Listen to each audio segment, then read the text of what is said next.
Transfer windows. Don't even talk to me about transfer windows. Being a Spurs fan, transfer windows are probably the most difficult time of the year.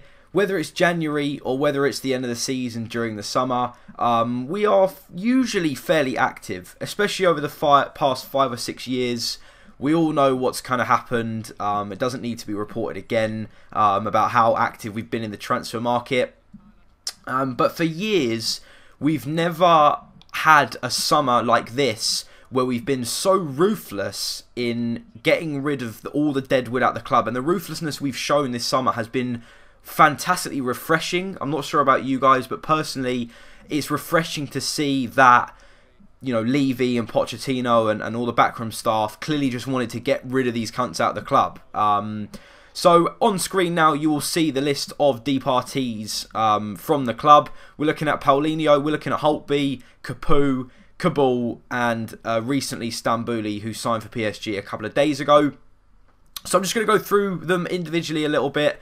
So we'll start with Paulinho. He signed for Zhuangju Evergrande. I think that's how you pronounce it. I have no idea. For 10 mil, which is a decent price, to be fair. We got him in for 18 mil, I believe it was. And when we signed him, I thought, you know what? We've bagged ourselves a fucking Brazilian Lampard. That's what he was dubbed. He was dubbed the Brazilian Lampard because he had a track record of scoring goals from that centre midfield role. And when he first came in, he was all right for the first 5-10 games. He was, you know, he scored a couple of goals, especially that 95th minute winner against Cardiff away, which was just fucking unbelievable. Other than that, though, he didn't really... He was more of a passenger in midfield, and that's what kind of annoyed me about Paulinho, is he never really stamped his authority on the midfield like the likes of Bentaleb has done this year, or the likes of, personally, Dembele does when he's on the pitch. You know he's on the pitch because he's always kind of floating about. Whereas some games you'd think, fuck, is Paulinho even playing? And obviously then he got injured, I think, over the Christmas, and AVB got sacked and all that sort of bollocks. And then Sherwood, he never really was in Sherwood's plans at the end of last season. Then it comes to this season, new manager, Pochettino comes in, and he didn't really feature for the first couple of games. I'm pretty sure he didn't play against West Ham or QPR, and I can't remember who he had after that recently. But he never really hit the heights at Spurs, and so to get £10 million for Paulinho was fucking great business, if I'm honest with you. On to the next one then. We've got Lewis Holtby, and now this was a difficult one because Holtby, like Van der Vaart, was a fan favourite. He clearly loved the club, clearly gave a fuck about the shirt, which is exactly what you want to see, and he worked hard. Now, you don't have to be technically the most gifted player in the world. You may not score 50 goals a season, you may not produce 50 assists a season, but like Holtby, if you work hard and you care about the club, you are going to be loved potentially more than those players that do bang in those sort of goals. And that's why letting Holtby go was a difficult decision. Personally, I would have kept him.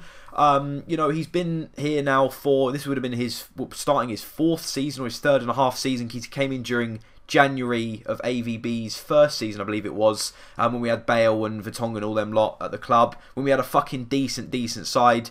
And he came in as Germany under-21's captain for 1 mil, I think it was. We had the chance to sign him for free at the end of the season, but we needed cover, I think, in midfield. So we kind of just snapped him up for 1.5 mil from Schalke. And he came in, and I thought, you know what, this geezer's clearly got potential. He works hard, and, you know, we'll see how he does. But for the first kind of like half a season that he was there, didn't really stamp his authority on it, which was a little bit disappointing. Second season, he was then loaned to Fulham. I think it was for half a season. I think it might have been to Jet or something like that. But he'd never really stamped his authority at Fulham. And then obviously again, AVB gets sacked. Sherwood comes in, and he was never really in Sherwood's plans. Ended up getting loaned out, I think, to Hamburg at the end of last season as well. And then you know, Pochettino comes in, and for the pre-season that Poch came in, he played all the pre-season games. This time last year, on our tour to the MLS, we played a couple of teams like Chicago Fire and stuff. He played all the pre-season games, and I thought, you know what? He is a perfect player that's going to fit into Pochettino's system. He's someone that works hard. He's someone that presses high up the pitch, and I thought, you know what? He's going to come in and slot straight in. But it wasn't to be. Was loaned out to Hamburg all of last season, and that is exactly subsequently where he's gone for, I believe it was 6 mil. So, you know, again, massive profit margins made on the sale of Holtby, but at the end of the day, it was a fairly difficult decision to make in terms of the fans' kind of perspective, because, as I said, he was a fan favourite. But, you know, he's been at the club long enough, and 3 different managers clearly didn't see anything in him, and they can't all be wrong, so you got to respect their decisions and move on. Next we have Etienne Capoue, who signed for Watford fairly early on in the transfer window. I believe this was for around 5 or 6 mil as well, same sort of price that Holtby went for. He's gone to Watford, and Watford have made some good signings this season. I think they'll comfortably stay up. Their squad's looking pretty decent. But again, Capoue, when he came in, we signed him from Toulouse. I think it was for about 6 mil, so we kind of just made no real money on him, but it's not a big deal. He came in, and for the first 5 or 6 games he played, he was fucking unbelievable, especially in that game against Arsenal away. We lost 1-0, but he had a proper... You know, he had an absolute... he stamped his authority on that game until he got injured just before half-time, and that was it. That was basically it. He had a 5-game Tottenham career. Those first 5 games were magnificent. Got injured against Arsenal, was out for months and months and months, and just couldn't come back and get back into the side. Especially this year, he started... I think he started the first few games alongside Bentaleb this season against teams like West Brom, where we lost 1-0 at home and stuff like that. And he just didn't really do it for us, which is a shame, because I thought Capoue was actually alright, to be honest with you. He was, you know, he's a big unit. He got stuck in. He didn't mind making a tackle, and I thought he was one of the best passers at the club as well. That's just my own opinion, but he could spray the balls left, right, and centre. And you know, but at the end of the day, he was only ever really a fringe player, which is unfortunate. He was never going to come back in and break that partnership of Bentaleb and Mason this season, and so it was the right decision to offload him. And I think Watford have got a decent little player there. Obviously, I'm from Watford. I follow Watford quite a lot, so it'll be interesting to see how he gets on, and I'll be able to track his progression quite a lot this season. Next, on to Younes Kaboul then. And again, kind of like Holtby, a difficult decision to make in terms of a fan. I wouldn't claim Kaboul to be a fan favourite, and I would never claim him to be a club legend at all. The term club legend is bandied around far too much recently, and Kaboul is nowhere near a club legend, but he has been at Spurs for quite a number of years, so you've got to say thanks to his services. A couple of special moments he's produced for us over the 6 or 7 years that he's been with us. Notably, that fucking screamer in the 4-4 all draw in our 125th game against Villa. And obviously that header at the Scummerets to win 3-2 away from home. But, you know, he's been in decline for the past 4 or 5 years. That's notable. His best season was probably our Champions League season, or the season before that when we actually qualified for the Champions League. He was absolutely rock solid. But this season he was very poor in games against Newcastle where we lost at home, and stuff like that. He was just never ever gonna ever be number 1 or number 2 choice at the club, which is weird because at the start of the season, he was made club captain, and that's the only decision I think Pochettino got wrong this season, was appointing Kaboul club captain and appointing Adebayor as vice captain. Apparently he left it down to the players to decide, which is a little bit wrong in my opinion. I think if you're the manager, you need to come in and tell the boys what's what. And so that was the only thing I think they kind of got wrong. But ultimately, you got to thank Younes for the services to the club. But again, for a 31, 32-year-old, I'm not sure how old he actually is, but he's getting on a bit. For another 3 or 4 mil to a club like Sunderland, he's going to go well, and he's going to go there and do fairly well. So that was Kaboul. And finally then, last but by no means least, we are looking at Benjamin Stambouli, who about 2 days ago ended up signing for PSG. Now this was a weird one, because he came in last summer, and he's been out the door. He's been and gone within 12 months, made maybe 20 appearances, maybe 20 tops, I'm not really sure. But I kind of like Stambouli. Personally, I would have kept him, especially after knowing the fact that we've got rid of Capoue, we've got rid of Holtby, and we've got rid of Paulinho. 3 kind of centre mid spots have kind of gone. And so I thought, Stambouli's going to stay because of the rotation and stuff for Europa League and Cup games. So I thought he's decent enough to do a job in those particular competitions. I don't think he was ever going to become our Premier League centre mid, especially not breaking the partnership between Mason and Bentaleb, and he's definitely behind Dembele in terms of technical ability. But I would have kept him. But again, to get 7 mil for a player, or 6 mil, whatever it was, for a player that was only ever going to be fringe, again was fairly decent, to be honest with you. And so, you know, they're the couple of the departees at the club. It's been fairly refreshing to see the ruthlessness in which we'd shown. But who's next out the door? Personally, I believe Kirikes will be the next one out of the club. I mean, it's an easy decision to make. Apparently, Galatasaray are in for him for something like 5 or 6 mil. So again, if we can get 5 or 6 mil for someone like that, you know, that's good. That's decent money. So I believe he'll be out the door next, and then one of Adebayor or Soldado. I really don't believe we'll get rid of both of them, because trying to get in 2 strikers is hard enough. Or sorry, trying to get in 1 striker is hard enough. Trying to get in 2 decent strikers to fill the void will be near enough impossible. So I believe we'll only let one of the 2 go. And at the moment, it's looking more like Adebayor, because obviously Benteke's gone to Liverpool now, and so they've got some funds.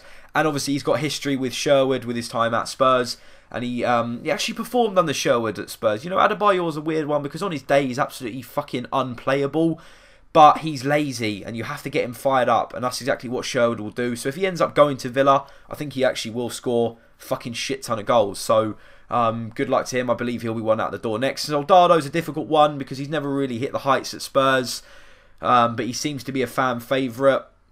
I mean, I fucking love him, but again, difficult decision. If the money comes in, I suppose we will get rid of him. But again, it's difficult, because getting in 2 strikers, let alone 1, will be fucking next enough impossible.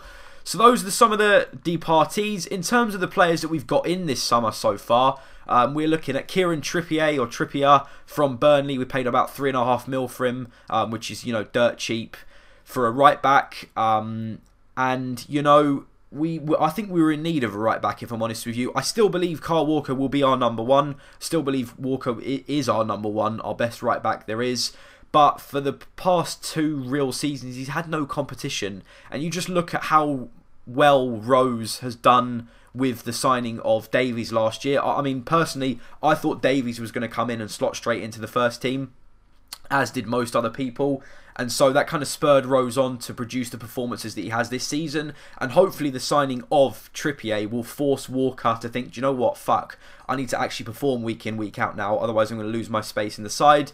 Because obviously we bought Yedlin, but I'm not really sure what the crack is with Yedlin, to be honest with you. I believe he will probably be loaned out this season to maybe a club like Norwich or something like that, or potentially played in a position further forward, because, you know, we know he likes to bomb up and down from his time in the US, from his time with the US national side.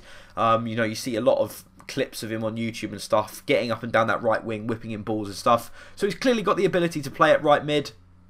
And so that's what I think will happen. But, you know, since we got rid of Norton, I believe Trippier is a lot better than Norton was. And so we sold Norton for about 3 or 4 mil. So, you know, we've basically just replaced him like for someone like Trippier. Although I do believe Trippier is a lot better in terms of ability. So we'll see how he gets on. For the first, you know, couple of months, I still believe he'll be rotation. Then potentially if he performs in those games and Walker doesn't, then we might see him break into the first team. Our next signing of the summer was Kevin Wimmer. In fact, I think Kevin Wimmer was our first signing, to be honest with you. We got him done and dusted at the end of the season, but it didn't really go through until a couple of weeks afterwards. And out of all the signings we've made so far, I am most looking forward to see Kevin play. Probably because I haven't really seen him play that much. And again, he's come in straight in and he said the right things about the club, like exactly what Van der Vaart and Holtby does. So I think it's become quite clear straight away that he is a fan favourite, and I'm definitely looking forward to see how he gets on. 21, 22-year-old centre-back, left-footed, and so him and Dyer will probably be the replacements now. Obviously, Cabal's gone. I believe Kirikes will go, and Fazio then drops to kind of 5th choice, I believe. And so Wimmer and Dyer will be our kind of rotations. But, you know, for 4 mil, whatever he paid for him, I think that's a good signing. And again, even if he doesn't work out in a couple of seasons, you could end up getting 6 or 7 mil for him, which is a good profit at the end of the day, which is exactly what fucking Levy and the Spurs board are into. And finally, arguably our biggest signing of the summer so far has been Toby Alderweireld from Atletico Madrid. An absolutely fantastic acquisition for £12 million. I think it was an absolute bargain, if I'm honest with you. You know, we know he's got a track record of being a great centre back. Played not that many times for Atletico's winning side a couple of seasons ago, but obviously had a storming season at Southampton this year, and to get him off Southampton in the way we did it was actually just quite funny. And he's come in, and obviously we've got the Belgian link now with him and Vertonghen. Those two will probably be our centre-back Premier League partnership, and obviously you've got Dembele in front of him and Chadli on the left. So I'm looking forward to see how he progresses. But so far, obviously, we've looked to strengthen the defence. I think the defence looks solid now. And so hopefully we will sign a few more players going further up the pitch. Other than those three, the two other players that I'm most looking forward to see play this year, obviously, are Dele Alli and Pritchard. Ali we signed last season from MK Dons. I think we signed him in January, but then loaned him back to the end of the season. And he's young, centre mid, centre defensive mid. But although he scored about 16 goals, I think, from midfield last season in League One, which is a fucking top record. He potentially may get loaned out again because obviously they got promoted, but we'll see. I'd like to see him used in a squad rotation role in the Europa League. Exactly the same with Pritchard. Spent last season on loan at Brentford, but he's been at Spurs for a few seasons. Was Championship Player of the Year last year at left mid. So potentially he could come in and become a squad rotation player with Chadli, because at the moment at the club we haven't really got any real left mids. Obviously you could stick Townsend out on the left, you could potentially stick Lamela out on the left, but Chadli seems to be the only left mid we kind of have at the club. And obviously Pritchard being a left mid, hopefully he comes in and maybe pushes Chadli for a spot, but I believe he'll just be used in kind of like a Europa League and Cup kind of squad rotation player. So that is pretty much it, guys. That is Tottenham Hotspur's summer transfer window kind of rounded up. If we make any more signings or whatever, I'll kind of bring a couple of videos to you guys. I've never really done anything like this before. Apologies if I've banged on about Spurs and you lot aren't really Spurs, but there are quite a lot of Tottenham fans on this channel now. So if you want to, drop this a retweet and share this around, then let me know what your thoughts are down in the comment section. If you're a non-Spurs fan and you've listened to this, I appreciate it. Please leave me your thoughts and opinions down in the comment section. Whether you have seen us make some good signings or whatever, I'd like to know your thoughts. And let me know whether you want me to cover some other clubs' potential signings or non-signings or transfer activity as well. We've got 2.5 weeks until the Premier League starts. And with about 3 or 4 days to go before that, I will do a Premier League's kind of prediction on who I believe will win, top 4, top goal scorer, that kind of thing as well. So if you want to see that, please drop a thumbs up on the video. If you're around on Twitter, drop this a retweet. It'd be, fantastic to get some feedback on this. Never really done anything like this before. It's pretty long. I do apologise for that. But other than that, hope you enjoyed the video. If you have, drop a thumbs up. If you're new around here, do not forget to subscribe. If you're not already following me on Twitter, go ahead and do so. I'll leave the links down in the description of every video. Apart from that, I love you all. The Spurs career mode will be back in action in the next couple of days. So I hope you're looking forward to that. I love you all, and I will see you guys later on. Goodbye.